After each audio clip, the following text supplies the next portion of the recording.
வாங்க நம்ம விநாயகர் ஷாப்பிங் பண்ணுறதுக்கு விநாயகர் சிலை வாங்க கடைக்கு மார்க்கெட்டுக்கு வந்துட்டோம். இப்போ நம்ம எங்கே இருக்கோம்னு பார்த்தீங்கன்னா பண்ருட்டி ஷாப்புக்கு வந்திருக்கோம். பண்ருட்டிக்கு வந்தாச்சு. வந்து இப்போ பூ மார்க்கெட்டு பழம் ஃபஸ்ட்டு என்னென்ன ரேட்டுன்னு பார்க்கலாம். எல்லாமே வருஷம் விற்கிற அதே மாதிரி தான் 100 ரூபா தான் ஒரு செட்டு. ஆனால் கொஞ்சம் நான் எக்ஸ்ட்ரா எல்லாமே வாங்கினேன். 100 ரூபான்னு சொல்லிட்டு 150 ரூபா சொன்னாங்க.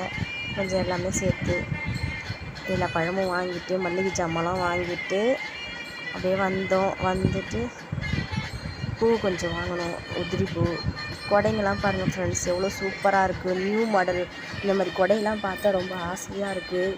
பாருங்கள் எவ்வளோ அழகாக நைஸாக இருக்குது. பாருங்கள் சூப்பராக இருக்குல்ல. இந்த கொடையெல்லாம் எனக்கு ரொம்ப பிடிச்சிருந்தது. நான் வாங்கினது இந்த கொடை தான். நல்லா இருக்கான்னு சொல்லுங்கள் ஃப்ரெண்ட்ஸ், கமெண்ட் பண்ணுங்கள்.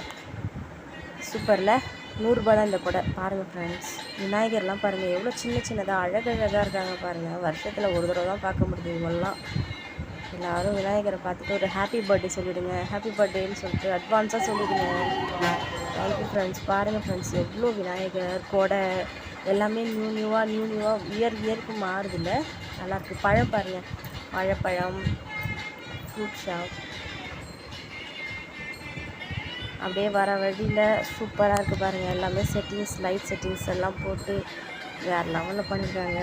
இந்த விநாயகர் எப்படி இருக்காருன்னு சொல்லுங்கள். நாம் இந்த செட்டு கடையில் தான் வந்து பழம் வாங்கணும்.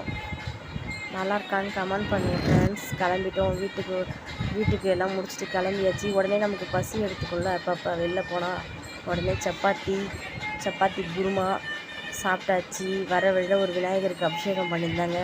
சாமி தரிசனத்தையும் பார்த்துட்டு வீட்டுக்கு